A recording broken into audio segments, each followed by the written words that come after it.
Una po, syempre ay tatanggalin po muna natin itong case o flarings. Ayan.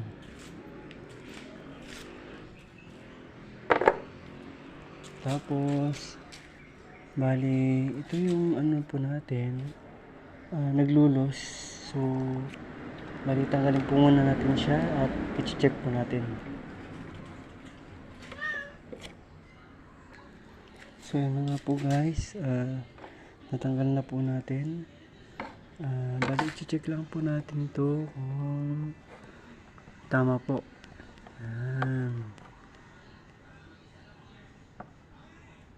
Tsaka ito, tignan na rin po muna natin.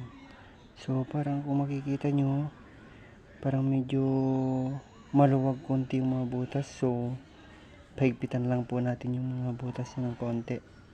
Ayun nga po, so ayaw pa rin po siya. Si-switch lang po natin. Ayan. So, ayaw pa po.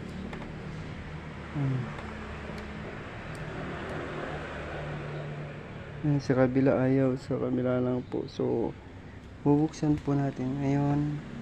Ito. Ayan. So, kung makikita nyo mga idol, mga guys, itong buksan natin, kung mapapansin nyo, itong dalawang yan na maliit sa bandang taas na parang tuldok, mayroon po siyang corrosion na tinatawag.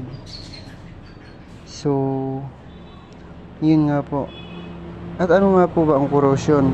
Yung corrosion po, yun yung parang lumot na matigas. Ayan. O kaya yung dahil sa electricity, nagkakaroon siya ng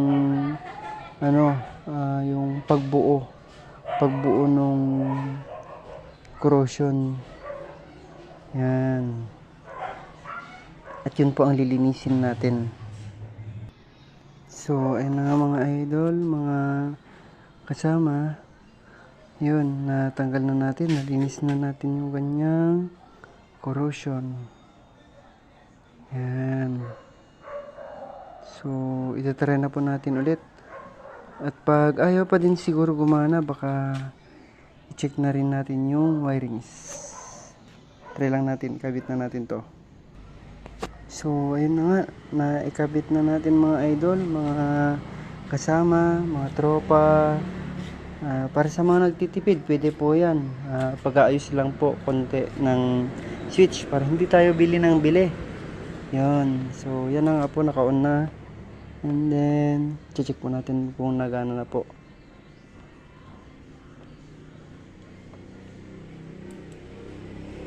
Yun. Magana na. Ayan. So, okay na po ang ating ilaw. Ang ating hazard yun. Hazard. So, balik na po natin siya.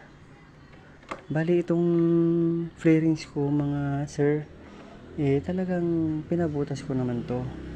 Para magkasya siya dito. Para-paraan lang. So, ayun. Hanggang dito na lang muna mga sir. See you on my next video.